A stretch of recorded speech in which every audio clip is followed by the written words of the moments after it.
The Bengals are bringing in a free agent guard for a visit, and it's probably not the veteran you're thinking of. Does it make sense? There's a world where it does. Let's break it all down right now on Cincinnati Bengals Talk.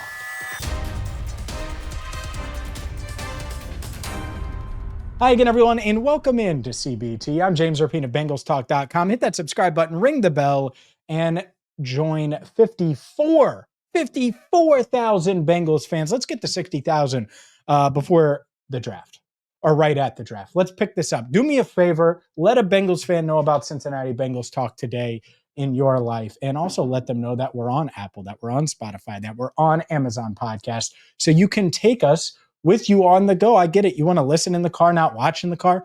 Fine. We are on your favorite podcast platforms as well. And today's video brought to you by BetUS TV. And let's get into the news of the day.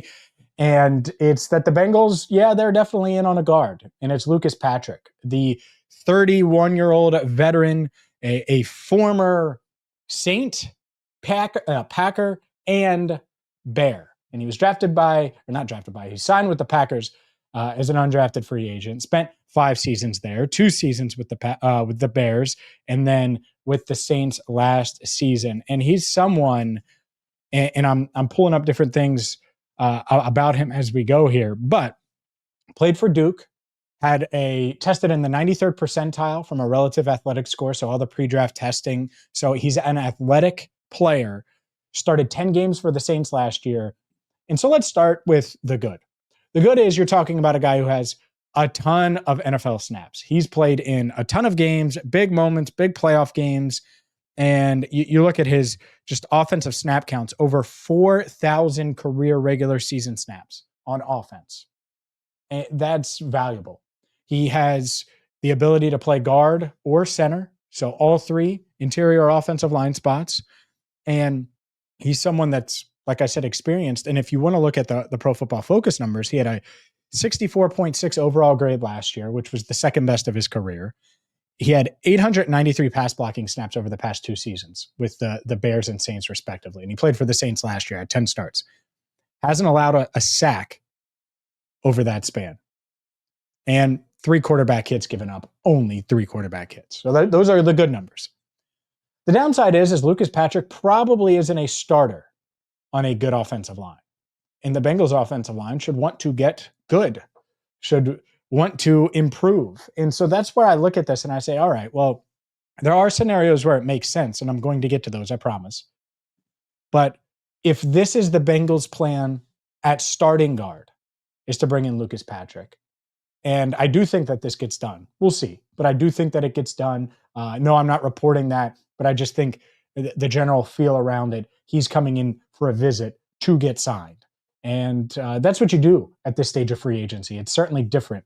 And so hopefully everything checks out. Hopefully he does sign, because I do think there are plenty of worlds where he makes the Bengals offensive line better, where you pencil him in at starting left guard or pencil him in at starting right guard. I think that's a much different topic. And let's get into that, because that's where we're at, right?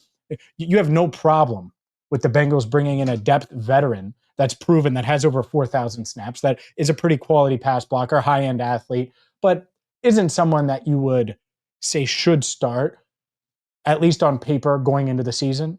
Totally get it. Totally understand it. So how could this work out? How could this make sense? Why will this move make the Bengals better if they do get a deal done with Lucas Patrick? I'll break down those scenarios coming up next. This video is brought to you by BetUS TV. BetUS TV is going to have all of the information you're looking for, all of the analysis you're looking for, and that's whether it's college hoops, whether it's NFL, and obviously they have odds for you. They're going to have the betting markets for you and the analysis you're looking for. And that's where it comes in, especially this time of year. You got all the college hoops action, but you got to get the BetUS TV. BetUS TV is going to be that one-stop shop for you to get all of the information you need this time of year, during the NFL season, during college hoops tournament, during NBA playoffs,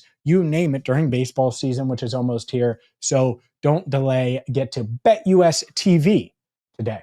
All right, let's break this down because Lucas Patrick is a good player, but I don't want him starting. And that's where I'm at. And I wrote about this for BengalsTalk.com. Like, you look at it and you say almost 900 pass blocking snaps, no sacks, almost 900 pass blocking snaps, only 3 quarterback hits, has over 4,000 snaps in his career, has the ability to play all 3 spots, guard, center, guard. I love it. I love it. I love all of that. Who wouldn't? Proven veteran, wants to come here, wants to win a ring, makes a ton of sense. Also, if he does sign, just a weird fun fact, Jerry Montgomery, the former Packers defensive line coach, who's now the Bengals defensive line coach, will have coached. And I know he didn't directly coach Patrick, but was coaching in Green Bay when Oren Burks was in Green Bay and drafted in the third round, when TJ Slayton was in Green Bay, and now in Lucas Patrick. So it'd be 3 former Packers that Jerry Montgomery was in the building with in Green Bay. Look, I like this move if this move is let's improve our depth and let's still add a starting guard, but we're going to get a guy that we think can start if needed in multiple spots. We like Cody Ford and his versatility, but this guy can also play center. This guy has been a good pass blocker in recent years, still has the ability to play at a pretty high level for what we're looking for. If he's your 7th offensive lineman, great. What I'm saying is I don't want him to be one of your starting guards on paper from the jump.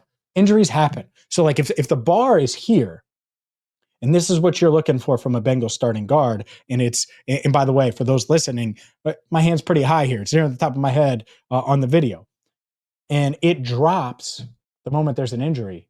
Well, you want that bar to start as high as possible. And with Lucas Patrick, the drop-off won't be as significant if he's the guy coming off of the bench.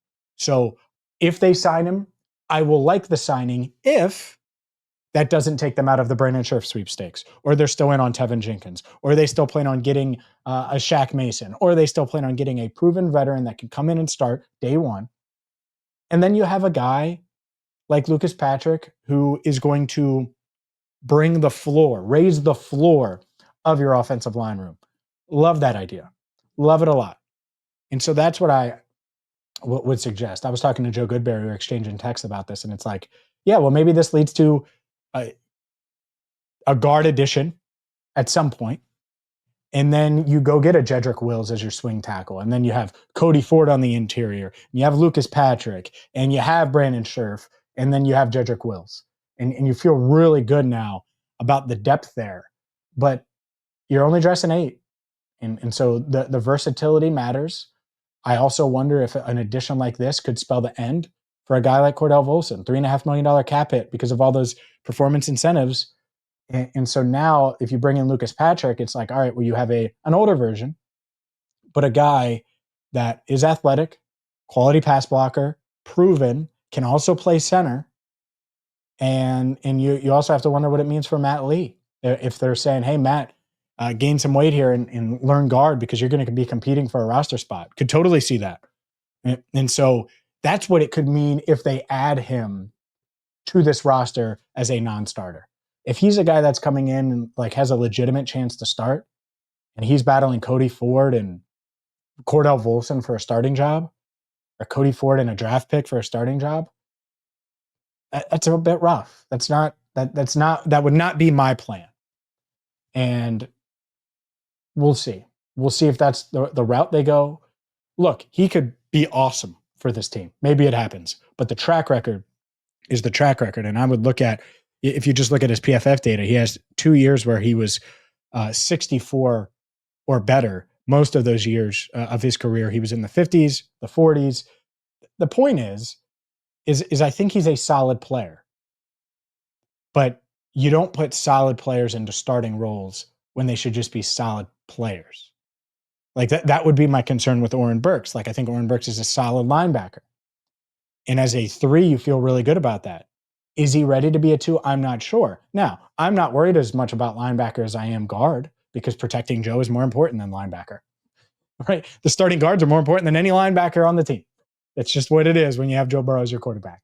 And I think a lot of other people feel that way as well. So it's going to be interesting to balance that out and see what this means if they do get a deal done. It feels like it's trending that way. Now, Doesn't mean it's going to happen, but a big reason why we did this video and recorded it is because I think it's reasonable to expect that something gets done.